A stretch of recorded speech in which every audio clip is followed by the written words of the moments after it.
بہرحال عمران خان اٹک جیل میں چلے گئے۔ عمران خان نے، جیسا کہ ہم نے کہا کہ انہوں نے خود ایسے راستے کا انتخاب کیا، ان کو پتہ تھا کہ میرے ساتھ یہ سارا کچھ ہوگا، اس کے باوجود عمران خان ڈٹے رہے۔ جیل میں ان کے ساتھ کیا کچھ ہو رہا ہے پی ٹی آئی کے لیڈروں کی طرف سے بتایا جا رہا ہے، جیسا کہ شاہ محمود قریشی کی طرف سے کہا گیا کہ عمران خان کو 9/6 کے سیل میں رکھا گیا ہے اور اس میں جو کچھ بھی کسی کے لیے مصیبت ہو سکتی ہے وہ اس میں موجود ہے۔ لیکن عمران خان جس طرح کے کھلاڑی آدمی ہے، میں نہیں سمجھا کہ عمران خان کو اس طرح سے جھکایا جا سکتا ہے، دبایا جا سکتا ہے۔ جیسا کہ اپنے آپ کو فٹ رکھنے کے لیے وہ جم کرتے ہیں، ایکسرسائز کرتے ہیں، تو ان کی باڈی اس قسم کی ہے کہ گرمی سے بھی اتنے زیادہ متاثر نہیں ہوتے، سردی سے بھی اتنے زیادہ متاثر نہیں ہوتے۔ شہباز ایک ویلاگ میں بتا رہے تھے کہ عمران خان سخت گرمیوں میں بھی اے سی بند کروا دیتے تھے، اور وزیر اعظم سیکریٹریٹ میں جب وہ ہوتے تھے تو وہاں پہ شدید ترین سردی میں بھی کسی کو ہیٹر جلانے کی اجازت نہیں تھی، اور ہمیں اس سے بہت ہی زیادہ کوفت ہوتی تھی، مشکل کا سامنا کرنا پڑتا تھا۔ لیکن عمران خان کا حکم تھا کہ کہیں بھی کوئی ہیٹر نہیں چلے گا، ہم چوری چھپے ایک جگہ پر بیٹھ کر ہیٹر جلا کر اپنی ٹانگیں وغیرہ سیک لیا کرتے تھے۔ یہ شہباز گل کی طرف سے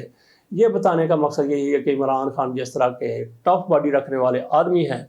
ان کو سردی گرمی سے اتنا زیادہ فرق نہیں پڑتا۔ لیکن عمران خان کو فکس کرنے کی خواہش رکھنے والے، کوشش کرنے والے، وہ تو آخری حد تک جا رہے ہیں۔ بہرحال وہاں پہ عمران خان کے ساتھ کس طرح کا سلوک ہو رہا ہے یہ تو پی ٹی آئی کی لیڈرشپ کی طرف سے بتایا جا رہا ہے، جیسے شہباز گل بتا رہے ہیں، شاہ محمود قریشی بتا رہے ہیں، عمران خان کے وکلاء بتا رہے ہیں۔ عمران خان کے وکلاء کو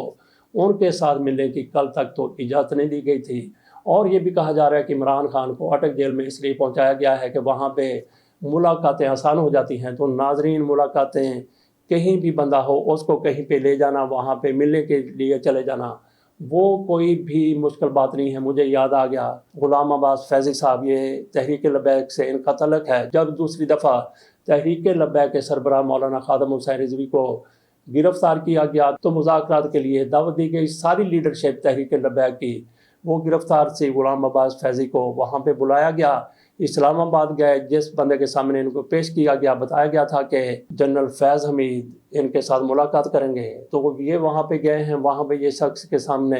یہ بیٹھے ہوئے تھے، انہوں نے پوچھا کہ میں نے تو جنرل فیض حمید سے ملنا تھا، آپ کون ہیں؟ اس نے کہا کہ میرا نام طارق ہے، ابھی ہم جنرل فیض حمید کو بلا لیتے ہیں۔ اور انہوں نے کہا کہ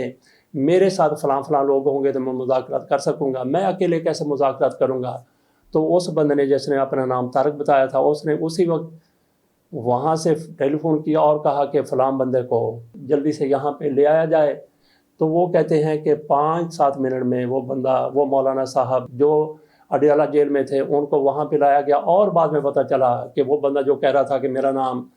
طارق ہے، وہی جنرل فیض حمید تھا۔ اس سے آپ اندازہ کر سکتے ہیں کہ جس کی ضرورت ہو اس کو کس طرح سے چند منٹوں سے ایک جگہ سے دوسری جگہ لے جایا جاتا ہے۔ ان کو فوری طور پر وہاں پہ ہیلی کاپٹر کے ذریعے شفٹ کر دیا گیا تھا۔ بات یہ ہو رہی تھی کہ عمران خان کے ساتھ ملاقاتوں کے لیے ان کو اٹک جیل میں رکھا گیا ہے، وہاں پر رسائی، وہاں پہ جانا، وہاں سے کسی کو لانا وہ نسبتاً آسان ہے۔ میں ایسا نہیں سمجھتا، میں سمجھتا ہوں کہ عمران خان کو صرف اور صرف مسلم لیگ نون کی قیادت کی خواہش پر اس لیے وہاں پہ رکھا گیا ہے کہ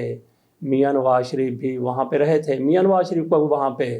جنرل پرویز مشرف نے رکھا تھا، اور عمران خان کا اس میں کیا دوش تھا، کیا قصور تھا؟ عمران خان کی حکومت کے دوران بھی میاں نواز شریف جیل میں تھے، لیکن وہ اٹک جیل میں نہیں تھے، وہ اڈیالہ جیل میں تھے۔ وہاں پہ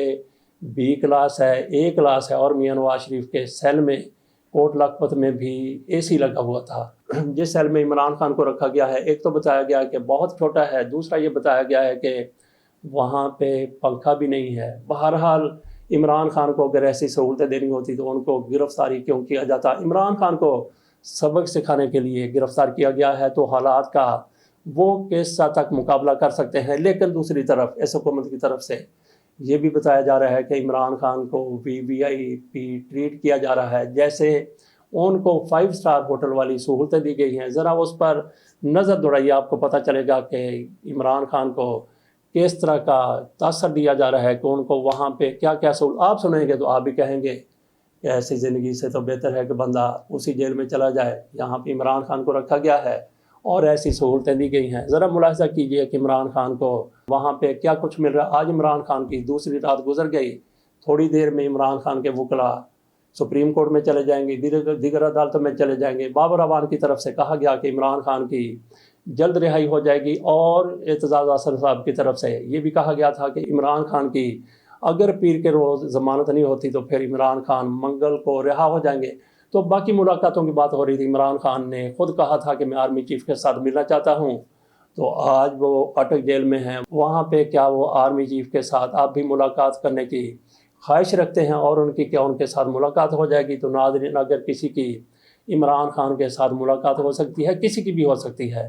بشرطے کہ عمران خان اگر چاہیں گے، عمران خان کے ساتھ ہو سکتا ہے کہ عمران ریاض خان کی ملاقات بھی ہو جائے۔ وہ کیسے ہو جائے؟ یہ بڑے بڑے لوگ ہیں، کچھ بھی کرنے کی قدرت رکھتے ہیں۔ عمران خان کو اور عمران ریاض خان کو ملا دیا جائے، عمران خان کو یہ بتانے کے لیے کہ آپ کا بھی ایسا ہی حشر ہوگا جیسا عمران ریاض خان کا ہوا ہے۔ عمران ریاض خان کا جیسا بھی حشر ہوگا، کیا عمران خان وہ سارا کچھ دیکھ کر دب جائیں گے، جھک جائیں گے؟ یہ ناظرین آپ کے لیے سوال ہے، اس کا جواب آپ دے سکتے ہیں۔ آ جاتے ہیں اس طرف کہ جس طرح سے حکومت کی طرف سے کہا گیا کہ عمران خان کی پہلی رات کیسی گزری تھی۔ جو خبر جاری کی گئی ہے اس میں کہا گیا ہے کہ چیئرمین پی ٹی آئی گدے پر سوئے، تہجد اور نماز فجر ادا کی، ناشتے میں ڈبل روٹی، مکھن، انڈا، چنے اور چائے دی گئی۔ چیئرمین پی ٹی آئی نے رات کا کچھ حصہ سو کر گزارا، اسی سیکیورٹی بیرک میں رکھا گیا جہاں پہ میاں نواز شریف کو رکھا گیا تھا، اور وہ کچھ عرصہ قید رہے تھے۔ تو ناظرین، میاں نواز شریف صاحب جیسا کہ وہ کہتے ہیں کہ ان پر بڑی مشکلات تھی، اسی جیل میں، اٹک جیل میں کہا جاتا ہے، چودھری شجاعت حسین کی طرف سے اپنی کتاب میں لکھا گیا ہے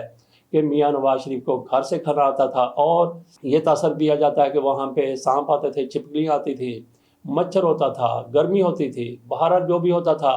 میاں نواز شریف صاحب کے لیے وہاں پہ یہ اہتمام کیا گیا تھا کہ وہاں پہ اے سی نہیں تھا، لیکن میاں نواز شریف کے لیے برف کے بلاک لگائے جاتے تھے، اور ساتھ پنکھا رکھ دیا جاتا تھا۔ برف کے بلاکوں میں سے ہوا ہو کر میاں نواز شریف صاحب کو اے سی جیسا ماحول فراہم کر دیتی تھی۔ اب عمران خان کو وہاں پہ رکھا گیا ہے، تو یہ باتیں کی جا رہی ہیں کہ عمران خان کو وہاں گدا دیا گیا ہے، نماز فجر انہوں نے ادا کی، نماز تہجد انہوں نے ادا کی، مزید کیا ان کو سہولتیں دی گئی ہیں جو حکومت کی طرف سے تاثر دیا گیا ہے۔ جیل مینول کو مد نظر رکھتے ہوئے تولیہ دیا گیا، ٹیشو پیپر دیا گیا، منرل واٹر دیا گیا، تصویر، گھڑی، کرسی فراہم کی گئی، وکلا کو ملنے کی بہرحال اجازت نہیں دی گئی۔ یہ میں آپ کے سامنے خبر رکھ رہا ہوں۔ خبر میں مزید کہا گیا ہے کہ عمران خان کو دن کو کھانے میں مکس دال مونگ اور روٹی دی گئی، نظر کی اینک بھی عمران خان کو فراہم کر دی گئی۔ تو ناظرین، کچھ چیزیں رہ گئی ہیں جنہوں نے نہیں بتائیں۔ ایک تو سینیٹائزر عمران خان کو دیا گیا ہوگا، اور دوسرا عمران خان کو ٹوتھ برش بھی دیا گیا ہوگا، ماؤتھ واش بھی دیا گیا ہوگا، عمران خان کو ٹوتھ پک بھی دیے گئے ہوں گے، اور اس کے علاوہ بھی عمران خان کو بہت کچھ دیا گیا ہوگا جو یہ خبر دینے والے بھول گئے، ان کو یاد نہیں رہا کہ عمران خان کو صابن کی ایک ٹکیا بھی دی گئی ہے، اور عمران خان کی چونکہ مونچھیں نہیں ہیں، اگر عمران خان کی مونچھیں ہوتی تو یہ بھی کہہ دیا جاتا کہ عمران خان کو مونچھیں ٹرم کرنے کے لیے ایک چھوٹی سی کینچی بھی دی گئی ہے۔ بہرحال یہ عمران خان کو وہاں پہ سہولتیں دی گئی ہیں۔ ناظرین، ہمارا یہ ویلاگ تھوڑا سا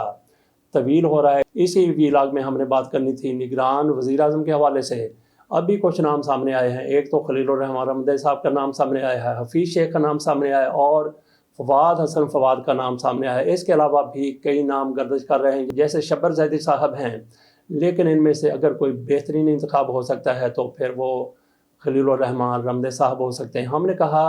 کہ ان میں سے اگر کوئی بہترین انتخاب ہو سکتا ہے، ویسے تو تحریک انصاف کے لیے یہ بھی قابل قبول نہیں ہوں گے، لیکن باقیوں کا اگر تجزیہ کیا جائے تو ان میں پھر خلیل الرحمان رمدے صاحب تحریک انصاف کے لیے بھی